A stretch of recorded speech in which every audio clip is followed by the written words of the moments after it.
Masarap? Wow, gustong gusto. Gawa tayo ng palamig. Ito lang ang ating mga ingredients. Meron tayong strawberry, nata de coco, itong maliliit na sago, sweet condensed milk, itong gatas, at ito ang ating star ingredient. Meron tayong T-Zone Popping Pearls. Ima-mix-mix lang natin lahat ng mga ingredients dito sa malaking bowl. Super masarap.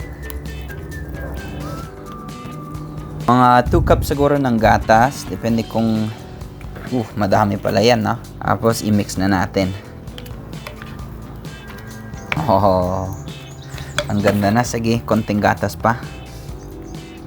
Tapos, ito na ang star ingredient natin. Itong popping pearls. Yummy. Gusto mo din, Jiro? Jaxboy, gusto mo din i-try? Opo. Okay, i-try din daw nila. Damihan natin kasi sobrang masarap ito. Tignan natin kung tama ang tamis niya. Hindi. Super strawberry, ah. Ang tamis. Tapos, ito ang last na ingredient natin. Para mas lalong lumamig, itong ice.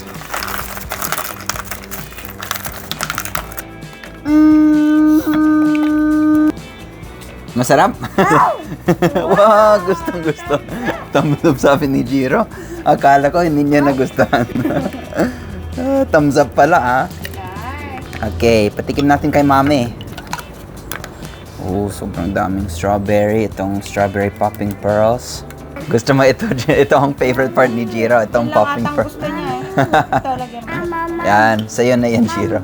At dagdagan ko din dito sa ibabaw. Ang sarap, no? It's popping. Popping pearls.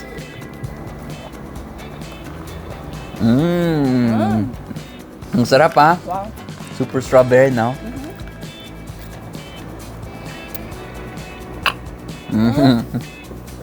Hala, Sarap. masarap yung palamig natin, ha? At ikaw din, ikaw din. Tamang-tamang pang summer. Thank you, Daddy. Kahit hindi pa summer, spring pa lang. Mama.